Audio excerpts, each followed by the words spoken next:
Have you ever watched your own life burn down on a tiny, glowing screen? It was 2:17 a.m. on a Tuesday in our quiet Chicago brownstone on North Dearborn Street. The only light was the cold blue glow of my wife's phone in my hand, a phone she thought was safely charging on her nightstand. I'd seen the way she guarded it, the way it never left her side. An hour ago, a notification had lit it up, a name I didn't recognize. A simple message: "Tonight was incredible. Can't stop thinking about you." My heart hammered against my ribs, a frantic bird trapped in a cage. I guessed her password on the third try or anniversary, and there it was. A thread of messages, photos, hotel receipts from the Langham. My world didn't just crack, it atomized. But it wasn't the betrayal that made the air leave my lungs. It was the face in the photos with her. It's the face I saw in the mirror every single morning. If you genuinely enjoy our stories, please subscribe to the channel. Tell us where you're from and what time it is right now. It's always fascinating to know how far our story flows. For 10 years, Clara was my everything. We built a life from nothing. I worked 60-hour weeks at a downtown law firm to give her the world, and she was the artist who filled our home with color and laughter. Or so I thought. The first sign was subtle. A shift in the air so slight I almost missed it. She started talking about a new friend from her pottery studio, a man named Leo. She described him as a kindred spirit, a fellow artist who just got her in a way. I, the pragmatic lawyer, apparently couldn't. She'd come home late, smelling of clay and a faint, unfamiliar cologne, her eyes shining with a light that wasn't for me. When I'd ask about her night, her answers became clipped, vague. "It's just studio time, Mark. You know how it is." The intimacy between us evaporated, replaced by a polite, sterile distance. She'd flinch if I touched her shoulder. Our bed, once a sanctuary, became a cold, empty expanse of cotton. The discoveries came in fragments, like clues from a crime scene. A receipt from a restaurant I'd never been to, tucked into her coat paquita table for two at Gibson's Bar and Steakhouse. A charge on our credit card for a hotel room I never stayed in. I'd call her, and it would go straight to voicemail, only for her to call back an hour later, breathless, claiming her phone died, or she was in a dead zone at the studio. She became a master of manipulation, turning my questions back on me. "Why are you so insecure, Mark? Don't you trust me?" "I feel like I'm being interrogated." She made me feel like the villain, like my suspicions were the problem, not her behavior. She and this Leo, this phantom I'd never met, felt untouchable. Wrapped in a bubble of artistic pretension and inside jokes that I was deliberately excluded from. They were living a vibrant, passionate story while I was just the boring epilogue. The breaking point came on a rainy Thursday. I came home early, hoping to surprise her, maybe take her to that Italian place she loved on Rush Street. I walked in to hear her on the phone in the kitchen, her voice low and husky, a voice I hadn't heard directed at me in years. "I wish I was with you right now," she whispered. Mark has no idea. He's so predictable. A laugh, light and cruel. "No, he's working late. He always is." My keys slipped from my hand and clattered on the hardwood floor. She froze.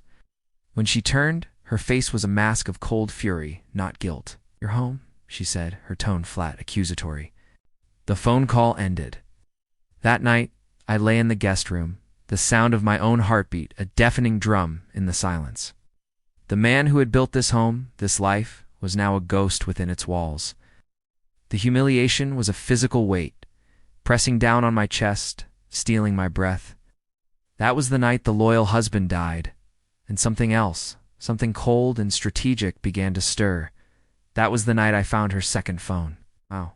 And on it, I saw my own face staring back at me, wrapped in my wife's arms.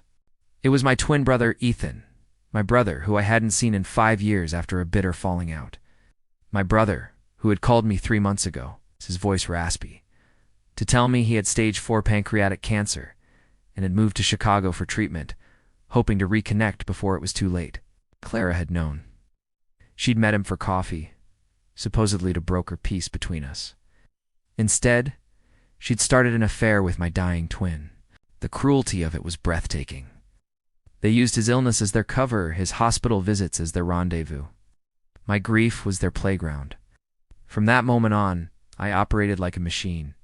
I copied every text, every photo, every hotel booking onto a secure hard drive. I hired a private investigator, a grizzled ex-cop who documented their meetings with grim efficiency lunches, where they held hands, walks along the lakefront where she'd kiss him, his face gaunt and pale. I funneled our joint savings into a private account. I contacted my most ruthless colleague at the firm, a divorce attorney known as the Shark, and put him on retainer. Clara, blinded by arrogance, noticed nothing. She floated through the house, humming, her phone always buzzing with messages from the man she thought was her secret. She'd look at me with a mixture of pity and contempt, the boring, clueless husband. The trap was set for our 10th anniversary party. We'd planned it for months. I insisted we host it at a gallery space in the West Loop, a place Clara loved. I invited everyone, our friends, our family, her parents who adored me, my firm's senior partners, and the entire board of the Arts Foundation, where Clara was a celebrated donor. 2 days before the party, Ethan passed away. Clara came to me, her eyes filled with fake tears for the friend she'd lost, and I held her, my mind a block of ice. The day of the party, she was radiant, the grieving artist putting on a brave face. She mingled, accepting condolences for her lost friend, while basking in the glow of being the perfect wife. At 9 p.m., the lights dimmed. A large screen I'd had installed lit up.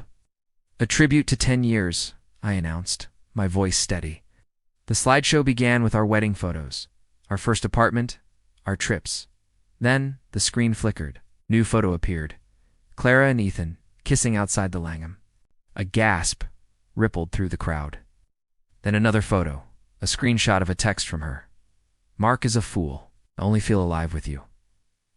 Then a hotel booking, and a video, taken by the Pi, of them entering a room, her hand sliding down his back. The screen went black.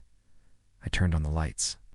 Every eye was on Clara, her face a canvas of pure horror.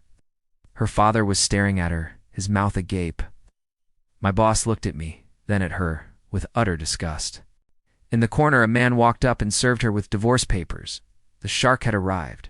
She was ruined. The Arts Foundation board asked for her resignation the next day. Her parents stopped speaking to her. Our friends sided with me. She was left with nothing but the designer clothes on her back and the public shame of what she had done. The legal battle was short and brutal. The evidence was absolute. She got nothing. Sold the brownstone. I moved to a sleek, empty apartment overlooking the river. Sometimes late at night, I think about that final, chilling text I found on her phone, sent to my brother the day before he died. "I wish he was the one who was sick, not you. The law had given me justice. My planning had given me revenge. But nothing could erase the cold fact that the two people I should have been able to trust most in the world had wished me dead."